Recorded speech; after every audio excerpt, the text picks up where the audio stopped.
So the first act of Arcane Season 2 just dropped, and just like Season 1, it was a work of complete perfection, in almost every way that it could possibly be.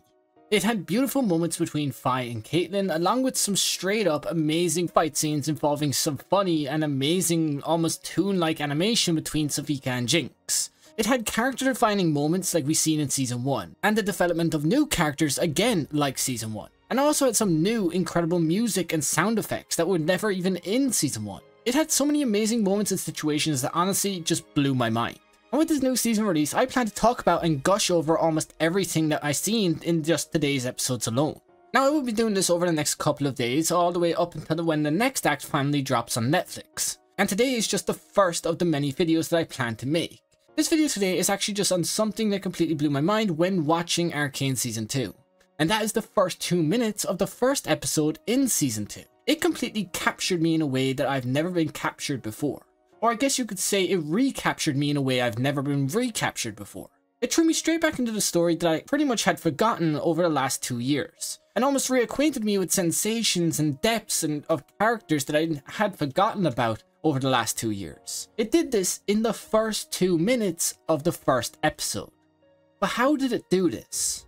Well, first off, I was completely surprised by the fact that they made a decision to just completely remove the entire explosion scene in general. Don't get me wrong, this was a perfect decision to make, and I feel like by making this decision they added so much pure and untainted tension that we needed for this scene to become as good as it actually was. But I'd be lying if I said I wasn't at least just a little bit shocked by their decision to do it this way.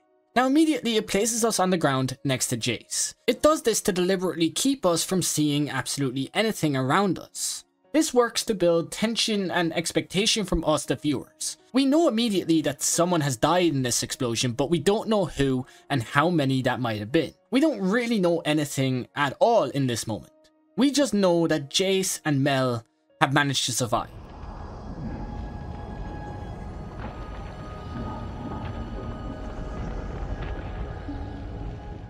Now the next thing that this moment had that absolutely captivated me was the pain and fear that we see in the characters. Now it's subtle and you have to look closely just to see it, but I do think it was amazingly well done and handled to near perfection.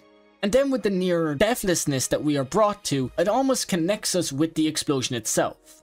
We hear the ringing in the characters' ears, and we fail to hear as Jace asks Mel if she's okay. Neither of them can really hear each other, nor any of the other council members around them. They can't even hear Solo as he screams out in pain and fear after what has just happened to both his legs and the other council members around him. They and us the viewers can't really hear much of anything at all in this moment. And I think that's actually perfect. It allows us to connect with the characters and the scene in general from just a viewing standpoint.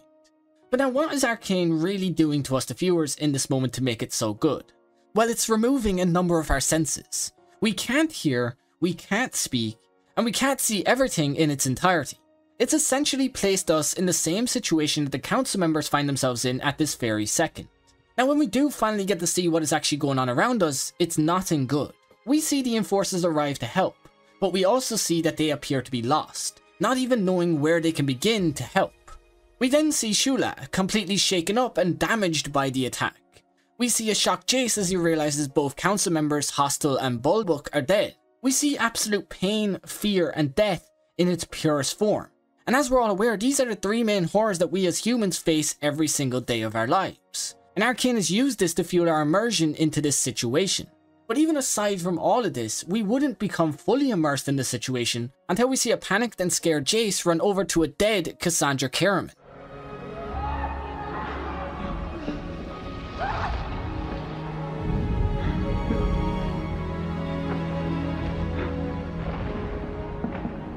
Now in this situation, we know that it is Cassandra, but we still, to some degree, don't want to believe that it is her. And we also don't want to believe that she's dead in this situation. We're hoping for that breath of air, but it never comes. And that's another of Arcane's specialties in the way they build suspense and almost disbelief in a current character's situation. We then get this honestly shocking interaction between Mel and her mother, where just for a brief moment, Ambessa comes across almost motherly, right before she reverts back to her take charge demeanor. Now this was an incredibly interesting moment for me for a number of reasons, but I think I'll cover all of that in its own video at some other date. As we see everyone scrambling around trying to help anyone they can, the scene pans over to a nearly dead Victor. And then in that moment we see Jace rush over to try and save his life. and we almost feel every breath that he takes as he panics and runs back to his lab.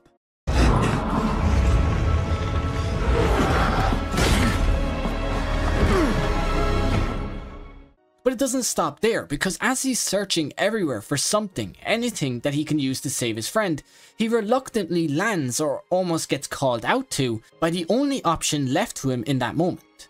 The Hex Core. The thing he promised his friend he would destroy, and definitely not use on him.